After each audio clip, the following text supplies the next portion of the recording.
दोस्तों, आपने बहुत बड़े बड़े नेता देखे होंगे, धूर्त नेता देखे होंगे, चालाक नेता देखे होंगे, बेवकूफ नेता देखे होंगे, ईमानदार नेता देखे होंगे और कुछ तो ऐसे भी नेता देखे होंगे जिन्हें देखकर आपका खून खौलता होगा और एक करारा सा रसीद करने का मन करता होगा। लेकिन इन सबसे ऊपर है एक नेता जो ईमानदारी की पीपनी बजाते रहते हैं, खुद को दुनिया का सबसे ईमानदार आदमी बताते हैं, खुद को सबसे प्रोग्रेसिव नेता बताते हैं और आम जनता उनके दिखावे की राजनीति का शिकार हो जाते हैं और उन्हें एक सभ्य नेता मानते हैं। हालांकि कुमार विश्वास जैसे उनके सबसे करीबी मित्रों ने कई बार उनकी असल मंशा सबके सामने बता चुके हैं। यह नेता है अरविंद केजरीवाल और सच पूछिए तो दुनिया के इतिहास में ऐसे नेता ने कभी जन्म नहीं लिया जैसे नेता केजरीवाल जी हैं। दरअसल क्या है कि अक्सर नेता जो बनते हैं ना, वो कई साल तक पार्टी के सदस्य के रूप में निचले स्तर से काम करते आए हैं, नीचे से ऊपर तक पॉलिटिक्स की बारीकियों को सीखते हैं और यदि कोई जन्मजात नेता यानी परिवारवाद के चलते भी नेता बनता है तो भी उसने बचपन से नेतागिरी देखी होती है अपने घर में। लेकिन अरविंद केजरीवाल अचानक से नेता बन गए, जिसके कारण ये न केवल धूर्त बनकर उभरे हैं बल्कि अब तो इनकी मंशा इतनी खतरनाक हो चली है कि देश को अगर सबसे ज्यादा किसी से खतरा है तो वो है अरविंद केजरीवाल। इनका राजनीति करने का तरीका भी सबसे अनूठा है। ये एक ही बात को 100 बार 100 तरीकों से लोगों के मन में बिठाते हैं, जिसके लिए एड्स का इस्तेमाल करते हैं। और आपको तो पता ही होगा कि एड के जो पैसे हैं वो आपकी और मेरी जेब से जाते हैं, इनको कुछ देना नहीं पड़ता। खैर, इनकी धूर्तता की सैकड़ों कहानियां हैं और सबसे बड़ी बात कि इनका हर झूठ पकड़ा जाता है और उससे भी बड़ी बात कि ये इतना हल्का झूठ बोलते हैं कि शायद इन्हें भी पता रहता है कि उनका ये झूठ अगले ही घंटे पकड़ा जाएगा। उसके बाद भी ये इतनी जिम्मेदारी के साथ झूठ बोलते हैं कि आपको आश्चर्य होगा। एक कहावत है ना, बंदर के हाथ में तलवार दोगे तो वो मक्खी नहीं भगाएगा बल्कि गर्दन ही काटेगा।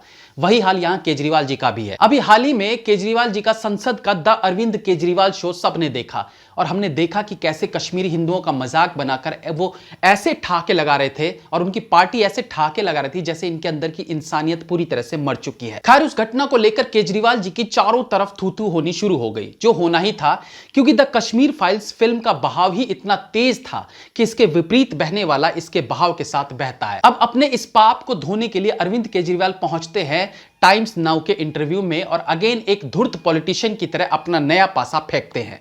कश्मीरी हिंदुओं के बारे में वो नया दांव खेलते हुए बोलते हैं कि फिल्म बनाने से कुछ नहीं होता, उनके लिए कुछ करना चाहिए। 1993 से लेकर अब तक कांग्रेस और बीजेपी दोनों सरकारें रही हैं, लेकिन उन्होंने कश्मीरी पंडितों के लिए कुछ नहीं किया। लेकिन हमारी जब सरकार आई तो हमने 233 कच्चे टीचर्स को न केवल पक्का किया बल्कि उन्हें 1990 से लेकर अब तक की पूरी सैलरी भी दिलवाई। इसके आगे वो बोलते हैं हमने इतना बड़ा काम किया, ये आपको तो नहीं पता, किसी को नहीं पता, लेकिन हमने किया। और फिर अपना रटा रटाया दोगलापन डायलॉग वो बोलते हैं, आइए सब मिलकर पार्टियां छोड़कर उनकी मदद करते हैं, उनको वापस घर जाने में मदद करते हैं, उन परिवारों का सहारा बनते हैं। उनके ऊपर पिक्चर बनाकर करोड़ों रुपए कमाना मुझे तो ठीक नहीं लगता। ये इंसान इतना बड़ा धूर्त है कि आप इसकी कल्पना भी नहीं कर सकते। लिटरली जब आप इनको स्टडी करेंगे तो पाएंगे इन्होंने बेवकूफियत, धूर्तता और दोगलेबाजी में मास्टर डिग्री हासिल की है। इतनी बेशर्मी से, मतलब इतनी बेशर्मी से ये इंसान झूठ बोलता है कि झूठ को भी एक समय पर आकर शर्म आने लगेगी। ये इंसान कहता है ना बीजेपी ने कुछ किया ना कांग्रेस ने उनके लिए कुछ किया, हमने 233 कश्मीरी पंडित टीचरों की नौकरियां पक्की करवाई। फिर कहते हैं आओ सब पार्टियों से अलग हटकर इनकी मदद करें। कसम से तजिंदर पाल सिंह बग्गा ने कुछ गलत नहीं कहा था इनके बारे में। कश्मीरी हिंदू टीचर्स की हकीकत क्या है उस पर सुशांत सिन्हा जी ने एक वीडियो बनाई है, आप वो भी वीडियो जरूर देखें क्योंकि मुझे भी इसकी जानकारी उन्हीं के थ्रू मिली। सुशांत जी ने बताया कि 1993 से 98 के समय 233 कश्मीरी पंडित टीचर्स को कॉन्ट्रैक्ट पर नौकरी दी गई। इस समय सरकार किसकी थी? बीजेपी की। तो जाहिर सी बात है नौकरी बीजेपी सरकार ने दिलवाई, यानी इस नौकरी की नींव जो है वो बीजेपी ने रखी थी। 2010 में कॉन्ट्रैक्ट वाले टीचर समान वेतन और पक्की नौकरी के लिए पहुंचते हैं हाईकोर्ट और परमानेंट नौकरी की गुहार लगाने लगते हैं। जाहिर सी बात है उस समय भी सरकार आपकी नहीं थी बल्कि कांग्रेस की थी। इसके बाद आता है साल 2015, दिल्ली हाईकोर्ट ने उन टीचर्स के पक्ष में फैसला सुना दिया, यानी उन्हें परमानेंट करने की बात मान ली। अब खेल देखिए, यहां इस वक्त सरकार किसकी थी? आम आदमी पार्टी की, यानी केजरीवाल जी की। इंटरव्यू में केजरीवाल जो बढ़ चढ़ के कह रहे थे कि उन्होंने 233 कश्मीरी पंडितों की नौकरियां पक्की की, चलो हम मिलकर उनकी मदद करें, फलाना ढिंकाना, वो सब कितना बड़ा झूठ था वो समझिए आप। 2015 में हाईकोर्ट द्वारा टीचर्स के हक में फैसला दिए जाने के बाद दिल्ली सरकार ने हाईकोर्ट को चैलेंज किया। चैलेंज किया से मतलब उन्होंने टीचर्स की नौकरी पक्की ना हो इसके लिए अर्जी दी हाईकोर्ट में। आप इसे दोगलेपन की हद कहेंगे या नहीं? केजरीवाल सरकार ने इन्हें परमानेंट नहीं किया, बल्कि ये परमानेंट ना हो उसके लिए अर्जी दाखिल कर दी।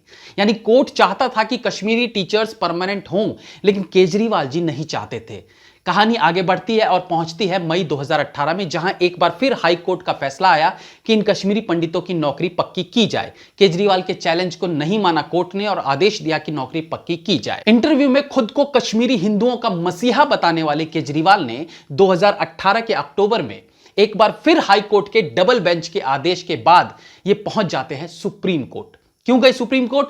ताकि इन कश्मीरी हिंदू टीचर्स को परमानेंट नौकरी ना मिले।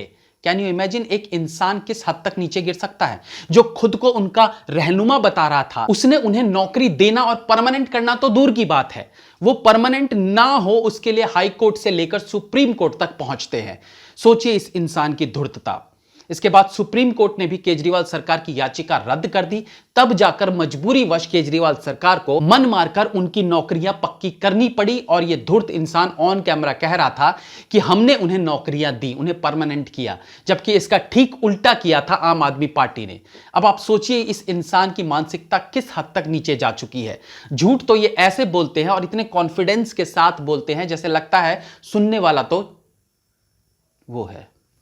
उन्हें तो कभी पता ही नहीं चलेगा कि मैं कितना बड़ा शातिर हूं। इतना ही नहीं, बड़े मियां तो बड़े मियां, छोटे मियां सुभान अल्लाह। डिप्टी सीएम मनीष सिसोदिया जी भी यही राग अलापते हैं कैमरे के सामने कि हमने कश्मीरी टीचर्स को परमानेंट किया। हालांकि उनकी क्या गलती, अब जब उनका मालिक ही खुला सांड हो चुका है तो वो क्या कर सकते हैं। हां, ये जरूर है कि गद्दी के लोभ में इन्होंने अपनी इंसानियत मार ली है। इनकी रीढ़ की हड्डियों में अब पानी नहीं बचा है। बाकी आप फैसला कीजिए, आप कैलकुलेट कीजिए इस नेताजी को। जय हिंद, वंदे मातरम।